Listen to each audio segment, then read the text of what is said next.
Noodles வெங்காயம் தக்காளி காய்கறி எல்லாம் போட்டு எப்படி செய்யணுங்கிறத பார்க்க போகிறோம். ஒரு எண்ணெய் சட்டியில் கொஞ்சமாக கடலெண்ணெய் ஊற்றிக்கிட்டு பொடியாக நறுக்கின பூண்டு பொடியாக நறுக்கின இஞ்சி அதை போட்டு வதக்கிக்கிட்டு ஒரு பச்சை மிளகாவையும் போட்டு வதக்கிக்குவோம். ஒரு 4 பெரிய வெங்காயத்தை பொடியாக நறுக்கி வச்சுருக்கேன், அதை போட்டு நல்லா வதக்கிக்குவோம். நல்லா கண்ணாடி பதம் வர்ற அளவுக்கு வெங்காயத்தை நல்லா வதக்கணும். வெங்காயம் நல்லா வதங்கிடுச்சு. ஒரு 2 பெரிய தக்காளியாக நறுக்கி போட்டுக்குங்க. இப்போ தக்காளி நல்லா வதங்கட்டும். கொஞ்சமாக இதில் உப்பு தூவிக்கிட்டோம்னா தக்காளி நல்லா வதங்கிடும்.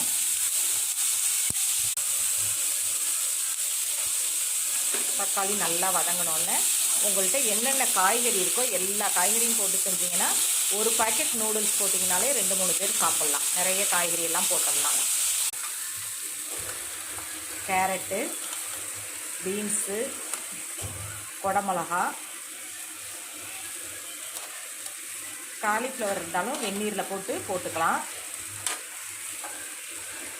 பட்டாணி, இது பச்சை பட்டாணி, ஃப்ரோசன் பட்டாணி அப்படியே உடனே வெந்துடும். அதனால் இது போகிறோம். நீங்கள் காஞ்ச பட்டாணி இருந்தால் ஊற வச்சு வேக வச்சு போட்டுக்கோங்க. ஒரு 5 நிமிஷம் காய்கறி எல்லாம் நல்லா வதங்கி வரட்டும். இப்போ நீங்கள் எத்தனை பாக்கெட் நூடுல்ஸோ அதுக்கு தகுந்த அளவுக்கு தண்ணி ஊற்றிக்கிங்க. நாங்கள் ஒரு 3 பாக்கெட் நூடுல்ஸ் எடுத்துருக்கோம். 3 டம்ளர் தண்ணி ஊற்றிக்கிட்டேன்.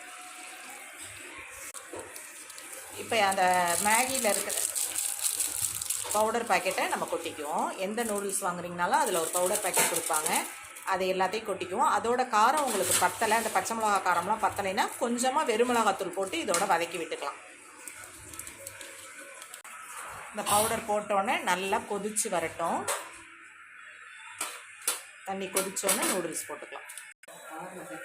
தண்ணி நல்லா தலை கொதித்து வந்துருச்சு. இப்போ நூடுல்ஸ் பாக்கெட்டை போட்டுக்குவோம். இப்போ நூடுல்ஸை போட்டுருவோம். இப்போ இது மேலே ஒரு பிளேட்டை போட்டு மூடி வச்சிட்டிங்கன்னா நூடுல்ஸ் நல்லா வெந்து தண்ணியெல்லாம் உறிஞ்சி வெந்து வந்துடும். இது மாதிரி காய்கறியெல்லாம் போட்டு பிள்ளைகளுக்கு செஞ்சு கொடுத்தீங்கன்னா ரொம்ப ஹெல்த்தியும் கூட. எவ்வளோ கலர்ஃபுல்லாக நல்லா இருக்குது பாருங்கள். வெறும் நூடுல்ஸை கொடுக்குறதுக்கு இது மாதிரி எல்லா காய்கறியும் போட்டு செஞ்சு கொடுங்க.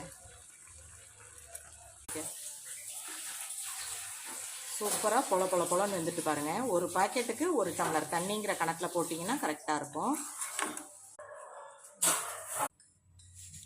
சூப்பரான டேஸ்டான நூடுல்ஸ் ரெடி ஆயிடுச்சு. இது மாதிரி காய்கறிகள் எல்லாம் போட்டு செஞ்சு கொடுத்தா ஸ்கூலுக்கு கூட லஞ்ச் பாக்ஸ்க்கு செஞ்சு கொடுத்துடலாம். பிடிச்சிருந்தா லைக் பண்ணுங்கள். தேங்க்யூ.